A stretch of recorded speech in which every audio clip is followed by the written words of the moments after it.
Here with reaction, Fox News contributor. She's been doing a great job on the hit show The Five, Tulsi Gabbard. How are you? Great to see you. Good to be here. I want to again send our prayers and condolences to the people of your state of Hawaii. I mean, it's, Joe Biden, I couldn't land. I didn't want to get in the way. And I'm like, you idiot, there was nothing to get in the way of. It was all gone. It was, and I'm so, thank you, Sean, first of all, for remembering them. It's been almost 2 months. October 8th marks the 8-week. It's been 8 weeks since that wildfire went through. It's important to keep talking about what's happening in West Maui because right now, as we speak, people are being kicked out of the hotels that they've been put up with after everything that they've owned and their homes are destroyed. And well, not, why don't they just go come in the southern border? They'll get a 5-star hotel in New York. It is. I can tell you that's how some of them feel right now because they're pitching tents. They're trying to figure out whose couch they can sleep on. It has been a travesty and a failure of government at every level from the beginning, and it continues to this day. You know, I know where you stand on the woke stuff. I don't really care what adults do, but everything that's being done is in front of the kids. Yeah. You know, if adults want to, I don't care what they do. I'm kind of libertarian. But when you're going to indoctrinate kids, this has got to stop.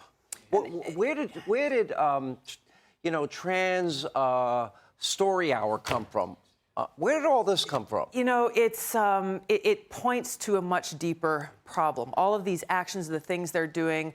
I think you saw the Prime Minister of the UK made such a controversial statement, I think it was yesterday, the day before, saying a man is a man and a woman is a woman. This is just common sense. Right. And it's amazing that this is the time we live in where that is seen as a controversial statement by some and an act of courage by others. But it points to the deeper problem here that leads to what you're talking about, this drag story hour and the sexualization of our kids is... How about reading, writing, math, science, history? Exactly. And we see how our children are being failed in that respect by leaders who don't believe that there is such a thing as objective truth, and whatever they say goes. And they think they're smarter than parents.